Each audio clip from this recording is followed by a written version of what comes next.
तो हेलो दोस्तों, फिर से इस न्यू वीडियो में आप सभी का स्वागत है। अगर आप सभी अभी तक इस चैनल को लाइक सब्सक्राइब एंड शेयर नहीं किया है तो फटाफट कर लीजिए, क्योंकि हम सब देखने जा रहे हैं original question paper political science का 2024। तो शुरू करते हैं। इससे लगभग आप सभी को 30% क्वेश्चन हो बहू एकदम सेम टू सेम यही क्वेश्चन छपेगा। 30% क्वेश्चन आप सबको छपने की अति संभावना है। और आप सबको यह भी बता देते हैं कि इसी तरह के पैटर्न के अनुसार ही आपका एग्जाम होगा। तो पॉलिटिकल साइंस का क्वेश्चन हम सब देख रहे हैं। ओरिजिनल क्वेश्चन पेपर 2024 का है, झारखंड बोर्ड के द्वारा जारी किया गया है क्वेश्चन। तो हम सब अपना टाइम नहीं गवाते हुए आगे बढ़ते हैं। तो अगला क्वेश्चन, तो पहला क्वेश्चन है, सबसे पहले आप सबका सबसे बेहतर 7 लाख का प्रश्न है। भारतीय संविधान सभा का गठन निम्नलिखित में से किस योजना की सिफारिश हुई? बच्चे बच्चे जानते हैं कैबिनेट मिशन योजना के तहत हमारे भारतीय संविधान बना गया था।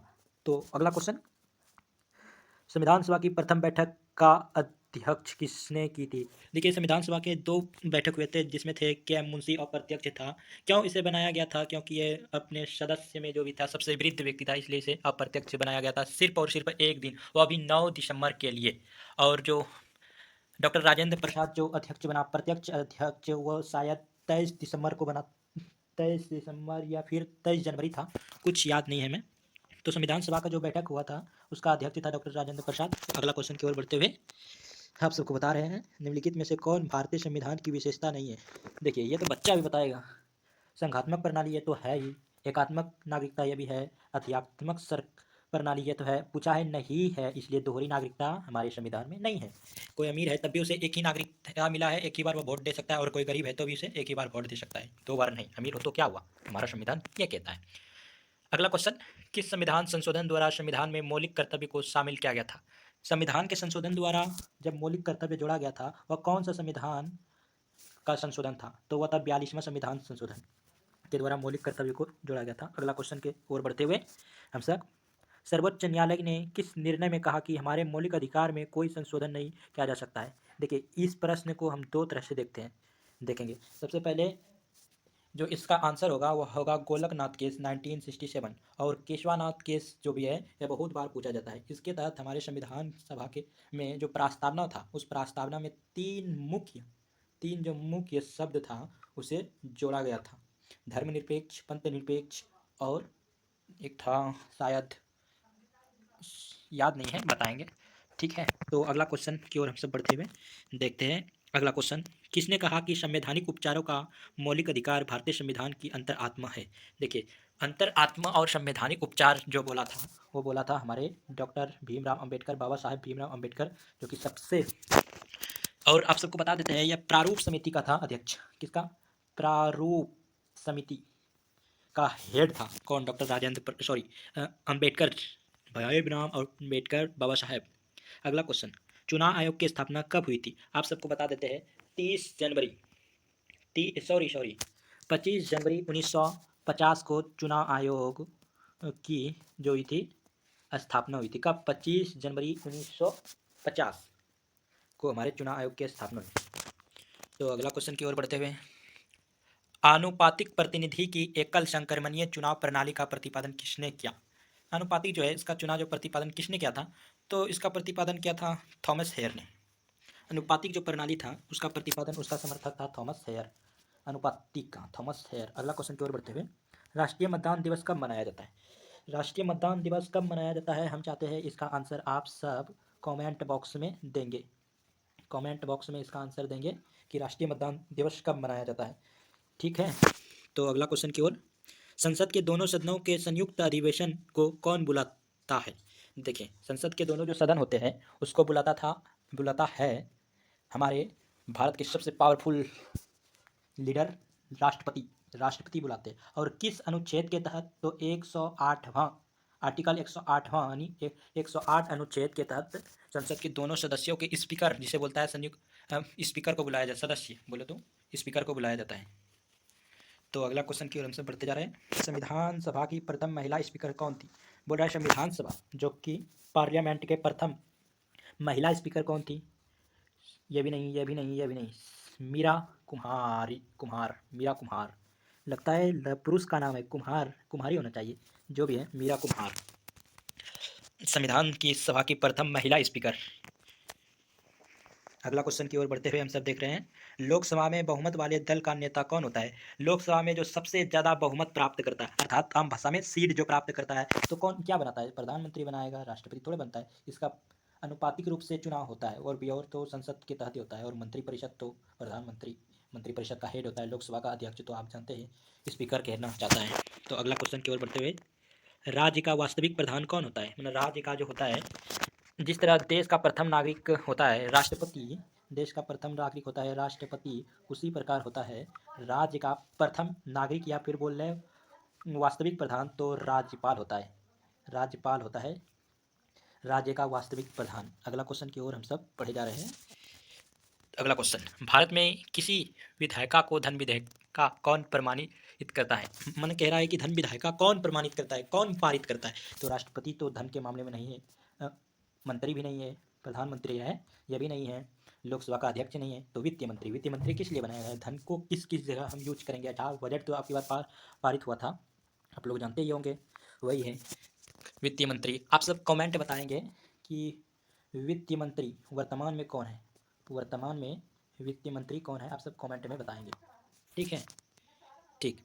तो अगला क्वेश्चन, राज्यसभा का सदस्य होने के लिए उम्मीदवार की न्यूनतम उम्र कितनी है? राज्यसभा के अगर आपको सदस्य होना होगा तो आपकी उम्र कितना होना चाहिए? 35 तो ये तो नहीं है, ये तो राष्ट्रपति का है। 25 तो विधायक का है। 21 था उस मतदान का, लेकिन अभी 18 कर दिया गया। लेकिन है राज्यसभा का अगर उम्मीदवार बनना है तो अभी होगा 30 वर्ष है। राज्यसभा का उम्मीदवार बनने के लिए 30 वर्ष अभी उच्चतम जो है या न्यूनतम आयु कर दी गई है। अगला क्वेश्चन, कानून के शासन का विचार किसने दिया? कानून का जो शासन है, कानून के द्वारा शासन करना है, तो उसका विचार जो हमारे दार्शनिक है वो दिया था डाइशी। कानून के शासन का जो दिया गया था विचार वो था डाइशी, ए वी डाइशी के द्वारा कानून के शासन का अधिकार दिया गया था। और अगला क्वेश्चन की ओर बढ़ते हुए हम सब देखेंगे क्वेश्चन नंबर 17, वर्तमान में भारत में कुल कितने उच्च न्यायालय? आप लोग बताएंगे कि झारखंड का उच्च न्यायालय कहाँ है, ठीक है? हम बताते हैं कि भारत में उच्च न्यायालय कितना है। भारत में उच्च न्यायालय कितना है? तो भारत में अभी वर्तमान में उच्च न्यायालय 25 है। धन्यवाद। क्वेश्चन, भारत के किस राज्य में सर्वप्रथम पंचायती राज की स्थापना हुई? पंचायती राज की स्थापना कब किस राज्य में सबसे पहले हुई थी भारत के? तो मिजोरम गलत, उत्तर प्रदेश गलत, बिहार गलत, तो इसका आंसर होगा राजस्थान। राजस्थान में ही हुआ था पंचायती राज की स्थापना सबसे पहले। मतलब आजमाया जाता है, प्रैक्टिकली करके देखा जाता है कि ये देश के लिए सक्षम है या नहीं, इसलिए सबसे पहले राजस्थान में ही प्रैक्टिकली करके देखा गया था। नेक्स्ट क्वेश्चन, राज्य के चुनाव आयुक्त की नियुक्ति कौन करता है? मतलब राज्य में जो चुनाव आयोग रहता है उसका नियुक्ति कौन करता है? तो राज्य की चुनाव आयोग की नियुक्ति कौन करेंगे? तो राज्यपाल करेंगे, क्योंकि राज्यपाल ही होता है राज्य का प्रथम नागरिक, तो राज्यपाल करेंगे चुनाव आयोग की नियुक्ति। ये तो सिंपल बात है, बच्चों वाली बात है, क्या ही पूछ देता है। बहुत आसान क्वेश्चन रहता है, आप सब चिंता नहीं कीजिएगा। अगला क्वेश्चन देखेंगे, भारतीय संविधान की संशोधन प्रक्रिया पर किस देश का प्रभाव था? भारत में अगर कोई भी संशोधन करेंगे उसका प्रभाव किस देश से लिया गया था? अर्थात एक तरह से हम ये कह सकते हैं, तो इसका होगा आंसर दक्षिण अफ्रीका से लिया गया था। भारतीय संविधान में हम संशोधन कर सकते हैं, संशोधन करने का प्रक्रिया दक्षिण अफ्रीका के संविधान से लिया गया था। प्लेटो, नेक्स्ट क्वेश्चन को देखते हुए आप सभी को बताते हैं, प्लेटो ने अपनी किस पुस्तक में न्याय संबंधित अवधारणा की व्याख्या की थी? देखिए, अरस्तू ने लिखा था पॉलिटिक्स नामक, प्लेटो ने लिखा द रिपब्लिक नामक पुस्तक, सोशल कॉन्ट्रैक्ट नामक पुस्तक लिखा था, अभी रुकिए एक मिनट, रूसो ने द सोशल कॉन्ट्रैक्ट नामक पुस्तक की लेखक था कौन? रूसो। और प्लेटो ने अपनी पुस्तक जब द रिपब्लिक में लिखा था न्याय संबंधित अवधारणा, तो प्लेटो ने जो भी धारणा दिया था वह था द रिपब्लिक नामक पुस्तक में ही दिया था। और आप सबको बता देते हैं पॉलिटिक्स साइंस का पिता किसे कहता है? आप सब कमेंट बताएंगे, हम 3 ऑप्शन देते हैं, प्लेटो, हॉब्स और अरस्तु। इन तीनों में आप सब कमेंट में बताएंगे कि राजनीतिक विज्ञान का पिता किसे कहते हैं। अगला क्वेश्चन, किसने कहा कि मनुष्य स्वतंत्र रूप से जन्म लेता है लेकिन हर जगह वह बंधन में जकड़ा हुआ? यह बात सही बोला है, जो भी बोला होगा आप सबको बता रहे हैं, यह को और कोई नहीं, हमारे किताब के महान दार्शनिक वह भी और तो और रूसो ने बोला था, जो कि इसका किताब है द सोशल कॉन्ट्रैक्ट। रूसो ने बोला कि मनुष्य स्वतंत्र रूप से जन्म लेता है लेकिन हर जगह बंधनों से जकड़ा हुआ होता है। यह किसने कहा? रूसो ने कहा था कि मनुष्य तो स्वतंत्र पैदा होता ही है लेकिन बंधनों से जकड़ा रहता है। ठीक है, नेक्स्ट क्वेश्चन की तरफ। ऑन लिबर्टी पुस्तक किसने लिखी? ये क्वेश्चन बहुत इंपॉर्टेंट है। वी आई नहीं तो MVVI कह सकते हैं, MVVI हम कह सकते हैं यह क्वेश्चन के तहत। ऑन लिबर्टी जो पुस्तक लिखा था उसका राइटर है JS मिल। ऑन लिबर्टी नामक पुस्तक के लेखक किसने लिखा? JS मिल और कोई नहीं, हमारे महान दार्शनिक JS मिल ने ही लिखा था ऑन लिबर्टी नामक पुस्तक। अगले क्वेश्चन की तरफ बढ़ते हुए आप सबको बताते हैं, 20वीं शताब्दी के किस एक महानतम व्यक्ति की आत्मकथा का शीर्षक लॉक वॉक द फ्रीडम। देखिए, लॉक वॉक टू फ्रीडम अगर कहीं भी वर्ड आए तो आपके रग रग में आना चाहिए नेशनल मंडेला। या अफ्रीका का एक समाज सुधारक था जो कि 28 साल, कितना 28 साल जेल में बिताया, 28 साल जेल में बिताया अपना समाज को सुधारने के लिए, नस्ल भेद के लिए एक बहुत बड़ा अच्छा व्यक्ति कहा जाता है नेशनल मंडेला। और आप सब बताएंगे कि महात्मा गांधी किस पुस्तक को लिखा है? महात्मा गांधी आप सब बताएंगे। और JS मिल अभी आप सबको तुरंत बताए, आप तो जानते हैं JS मिल ने जो पुस्तक लिखी है वो देखिए, आप सब खुद देखिए, ऑन लिबर्टी नामक पुस्तक JS मिल ने लिखा।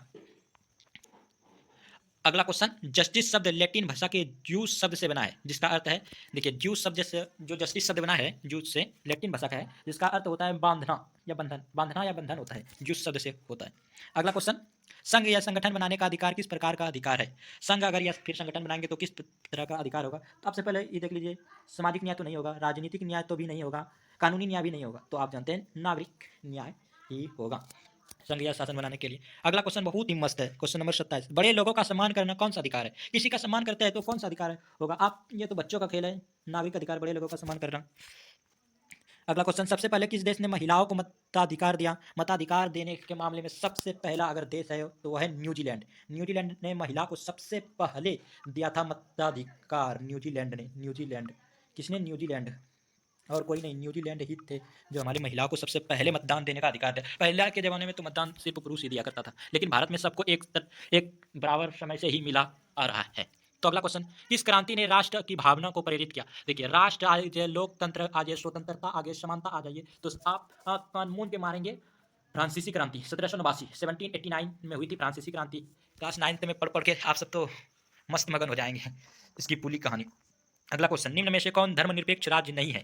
देखिए, धर्मनिरपेक्ष क्या होता है, सबसे पहले आप ये देखते हैं। धर्मनिरपेक्ष कहने का मतलब है आप कोई भी धर्म को मान सकते हैं। तो नेपाल में आप कोई भी धर्म को मान सकते हैं तो यह नहीं होगा। अमेरिका में भी कोई धर्म को मान सकते हैं, भारत में भी आप कोई भी धर्म मान सकते हैं। भारत के प्रस्तावना में ही कहा गया है धर्मनिरपेक्ष। लेकिन पाकिस्तान में आप, पाकिस्तान जो है ना वो इस्लाम धर्म को ही राष्ट्र धर्म मानता है, इसलिए पाकिस्तान में नहीं मान सकता, इसलिए इसका आंसर होगा पाकिस्तान। पाकिस्तान होगा इसका आंसर, पाकिस्तान।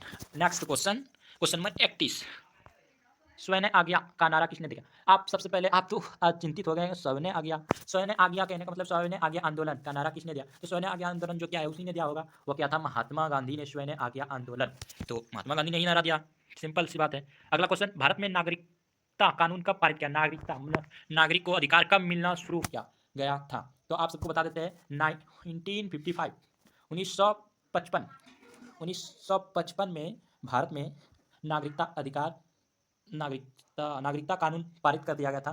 और जो ये नागरिकता पारित किया गया था तो किस दिन किया गया था?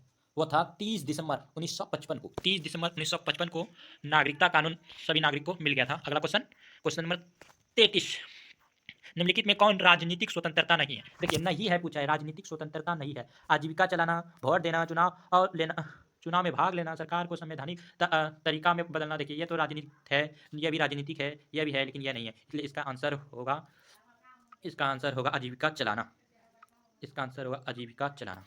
अगले क्वेश्चन की ओर बढ़ते हैं, क्वेश्चन नंबर 34, विश्व शांति बनाए रखने हेतु 1920 में किस अंतर्राष्ट्रीय संगठन की स्थापना हुई? अंतर्राष्ट्रीय संगठन की स्थापना कब हुई थी? और विश्व संगठन बनाए रखने के लिए, विश्व में शांति बनाए रखने के लिए एक संगठन किया गया था, वह था, संगठन का नाम था राष्ट्र संघ। राष्ट्र संघ जो संगठन का विश्व शांति 1920 में जो संगठन था राष्ट्र संघ, संगठन का नाम था राष्ट्र संघ। अगला क्वेश्चन हम देखते हैं, अब क्वेश्चन खत्म होने के कगार में है। भारत ने नेहरू के नेतृत्व में विकास के किस प्रतिमा को अपनाया है? नेहरू के नेतृत्व में विकास जो हुआ था वह किसे अपनाया था? भारत में जब नेहरू थे यहाँ तब कह रहा कि नेहरू के विकास में किसे प्रतिमा अपनाया गया था? तो नेहरू का मानना था कि समाज लोकतांत्रिक हो और समाजवाद हो हमारे देश में, नेहरू का मानना था, इसलिए लोकतांत्रिक और सामाजिक को लाया गया था। राजनीतिक समानता की सर्वश्रेष्ठ गारंटी है, देखिए, राजनीतिक समानता की अगर आपको गारंटी कोई भी देगा तो तानाशाही में भी नहीं देगा, अभिजात तंत्र में भी नहीं देगा, उच्चतम न्यायालय में भी नहीं देगा। वह सिर्फ और सिर्फ जानते हैं कहाँ देंगे? लोकतंत्र में ही मिल सकता है राजनीतिक समानता की सर्वश्रेष्ठ गारंटी। देखिए, अगर यह नहीं रहता ऑप्शन में तो इसका उत्तर इस प्रश्न के ऑप्शन के हिसाब से उच्चतम न्यायालय हो सकता है, लेकिन उतना भी संभव नहीं है। इस सब के रहते बावजूद यह हो सकता था, लेकिन अभी यह होगा लोकतंत्र में।